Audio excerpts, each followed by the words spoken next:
Happy গুন্ডাটাইজ day Shifu. গুন্ডাটাইজ day মানে আবার কি? এটাই তো বুঝলাম না। ভিলেন মানে গুন্ডা, ভিলেন টাইজ ডে মানে গুন্ডাটাইজ ডে। সিম্পল ব্যাপার, তোমাকে জিনিসই বোঝে না পাগলা কোথাকার। আরে বাবা রে, কি সাংঘাতিক যুক্তি দিলা, মাথায় তো নষ্ট। লাগা মাথায় থাপ্পড়। আচ্ছা যাই হোক, তোমার গুন্ডাটাইজ ডে মানে আমি বুঝলাম, কিন্তু এটার মানেটা কি? তোমার মতন যার গার্লফ্রেন্ড নাই, অন্যের গার্লফ্রেন্ড দেখার জন্য সবার আগে পার্কে তোর দাও গুন্ডাদের মতো, সেজন্য তো গুন্ডাটাইজ ডে বলা হয়। একদম মিথ্যা কথা বলবা না, আমি এই দিন ঘরের ভিতর থেকে বের হই না। ঘরের ভিতর থেকে বের হয় না ঠিক আছে, কার ঘর কোন ঘর সেটা বড় কথা নয়। আরে ধুর, আজ এটা কথা বাদ দাও তো, কাজের কথায় আসো।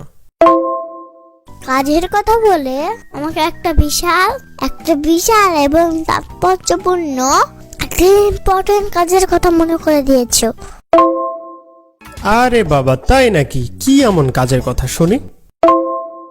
আজকে গুন্ডাটাইজের দিনে দুইজনে ফুচকা আর গোলাপ ফুলের দোকান দিব।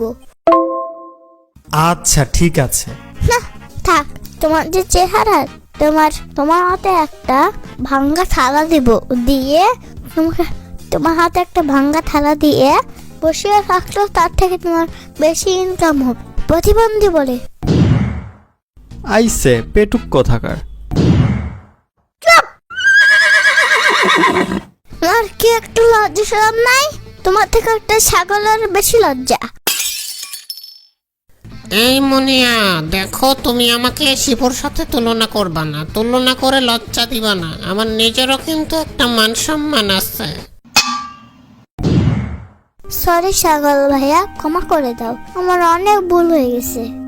রাস্তার একটা কুত্তার সাথেও তুলনা করতে পারো, তাও আমার সাথে না। এ খাইছে রে, আজকে আমার মান সম্মান শেষ। এই ছাগল শোনো, খবরদার শিপুর সাথে আমার তুলনা করবা না। আমার নিজস্ব কিন্তু একটা মান সম্মান আছে। আমি কিন্তু শিপুর মতো না, আমার নিজস্ব বউ এবং বাচ্চা আছে, আমি অন্য মেয়ের পেছনে ঘুরি না। এইটা কোনো কথা হলো? এগুলো শোনার আগে আমি যদি খন্দকার মোস্তাকের একটা বই পড়ে মইরা যাইতাম, তাইলে অন্তত ভালো ছিল।